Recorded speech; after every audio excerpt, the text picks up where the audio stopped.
चुनाव जीतते ही एक्शन में ट्रंप, पीएम मोदी से फोन पर बात, बांग्लादेश को दी आखिरी चेतावनी, डर से थर-थर कांपे कट्टरपंथी।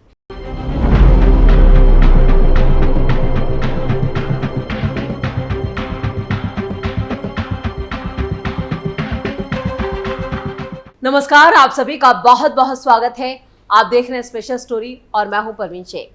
डोनाल्ड ट्रंप जनवरी में अमेरिका के 47वें राष्ट्रपति के रूप में शपथ लेंगे। उनके पदभार संभालते ही विश्व व्यवस्था में कुछ बदलाव देखने को मिल सकते हैं, क्योंकि ट्रंप की विदेश नीति अमेरिका के दूसरे राष्ट्रपतियों से काफी अलग रही है।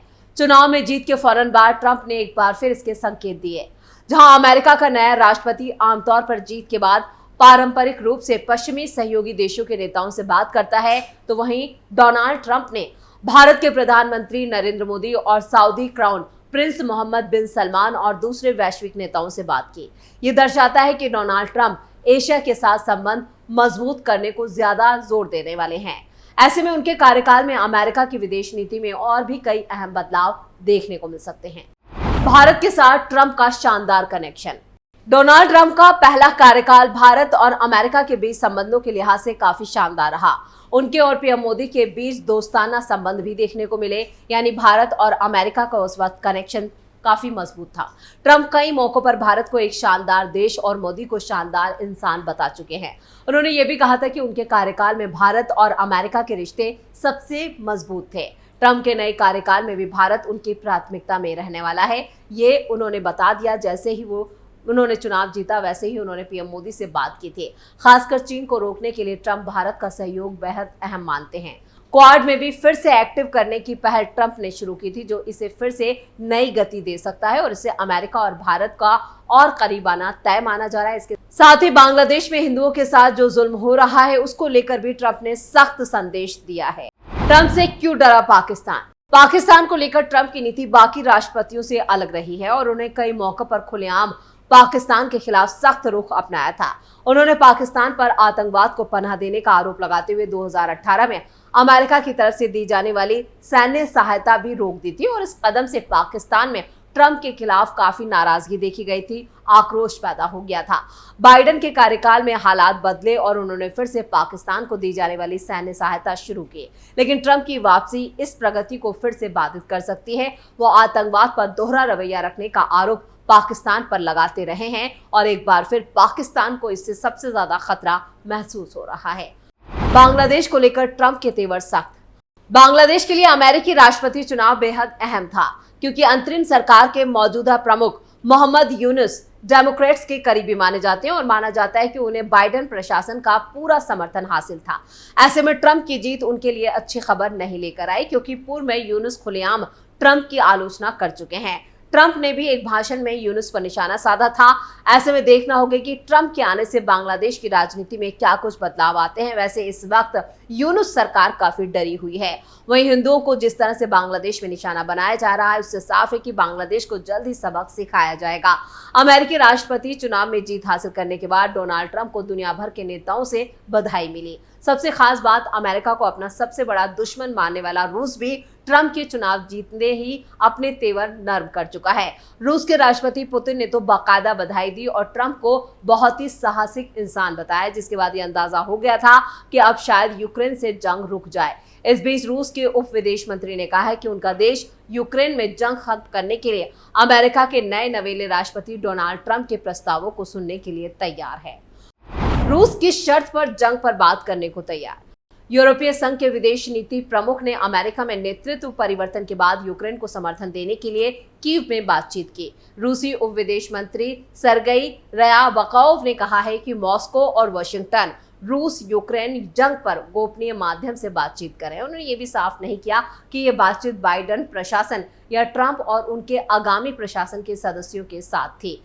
रयाबकोव ने शनिवार को ही रूसी सरकारी समाचार एजेंसी इंटरफैक्स को दिए इंटरव्यू में कहा कि रूस यूक्रेन पर ट्रंप के प्रस्तावों को सुनने के लिए तैयार है, बशर्ते कि ये समझौते के लिए आगे बढ़ने के विचार हो, ना कि कीव शासन को सभी प्रकार की सहायता देने के संबंध में हो। अब सबकी नजरें ट्रंप पर।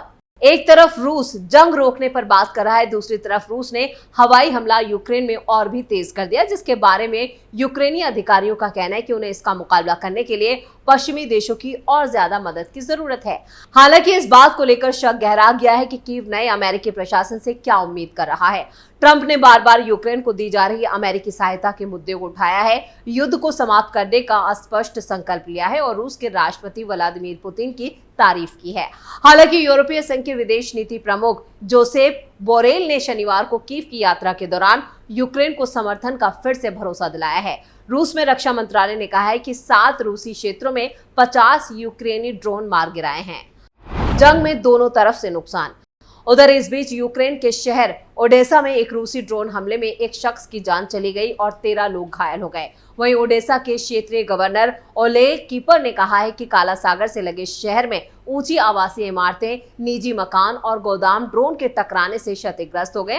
हालांकि उन्होंने ये नहीं बताया कि ड्रोन को मार गिराया गया था या वह खुद गिरा। यूक्रेन की वायुसेना के अनुसार 10 यूक्रेनी क्षेत्रों में 32 रूसी ड्रोन को मार गिराया गया, जबकि 18 खुद गिर गए, जो मुमकिन है कि इलेक्ट्रॉनिक्स रूप से जाम हो गए थे। पुतिन को फोन कर दी चेतावनी। अमेरिका के राष्ट्रपति डोनाल्ड ट्रंप ने इस सब के बावजूद रूसी राष्ट्रपति व्लादिमीर पुतिन से गुरुवार यानी 7 नवंबर को फोन पर बातचीत की है। वॉशिंगटन पोस्ट की रिपोर्ट के मुताबिक उन्होंने यूक्रेन के खिलाफ जारी जंग को लेकर विचार विमर्श किया और पुतिन को संघर्ष न बढ़ाने की सलाह दी। इसके अलावा रूस को यूरोप में अमेरिका की मजबूत आर्मी की मौजूदगी की चेतावनी दी गई है। कॉल के दौरान दोनों नेताओं ने उपमहाद्वीप में शांति बनाए रखने की कोशिशों समेत यूक्रेन में चल रहे संघर्ष को हल करने के तरीकों पर भी चर्चा की। रिपोर्ट में बताया गया है कि रूस के साथ कथित कॉल के बारे में यूक्रेनी सरकार को इसकी जानकारी थी। उन्होंने इस पर किसी भी प्रकार की आपत्ति नहीं जताई। हालांकि यूक्रेनी विदेश मंत्रालय ने इस खबर का खंडन किया। उन्होंने कहा है कि कीव को इस कॉल के बारे में कोई शुरुआती जानकारी नहीं दी गई थी और उन्होंने रिपोर्ट को झूठा करार दिया। क्रेमलिन ने पुष्टि की है कि पुतिन ट्रंप के साथ यूक्रेन पर चर्चा करने के लिए तैयार हैं। हालांकि उन्होंने ये भी स्पष्ट किया है कि इसका मतलब ये नहीं है कि रूस अपनी मांगों को बदलने के लिए तैयार है।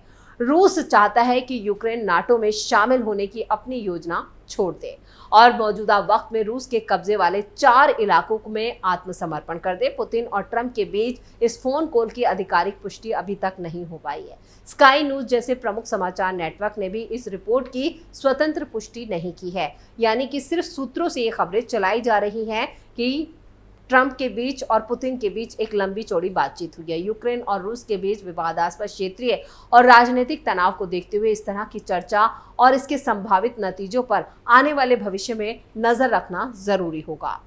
विदेश मंत्री एस जयशंकर का बड़ा बयान।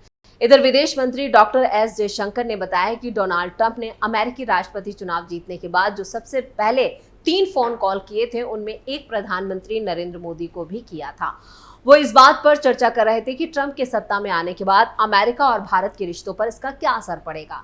10 नवंबर को वो मुंबई में आदित्य बिरला स्कॉलरशिप प्रोग्राम में हिस्सा लेने पहुंचे थे और इस कार्यक्रम में हार्वर्ड यूनिवर्सिटी के प्रोफेसर और पॉलिटिकल फिलोसोफर मिशेल जे सैंडल और आदित्य बिरला ग्रुप के चेयरमैन कुमार मंगलम बिरला भी मौजूद थे। और अमेरिकी राष्ट्रपति चुनाव में रिपब्लिकन पार्टी के उम्मीदवार डोनाल्ड ट्रंप की जीत के बाद इस बात की चर्चा सबसे ज्यादा है कि किन देशों की चिंता बढ़ गई है और कौन से मुल्कों को उनकी सत्ता से फायदा मिल सकता है। इस बीच भारत के विदेश मंत्री एस जयशंकर ने साफ कर दिया है कि भारत उन देशों में नहीं है जो अमेरिका को लेकर चिंता में है।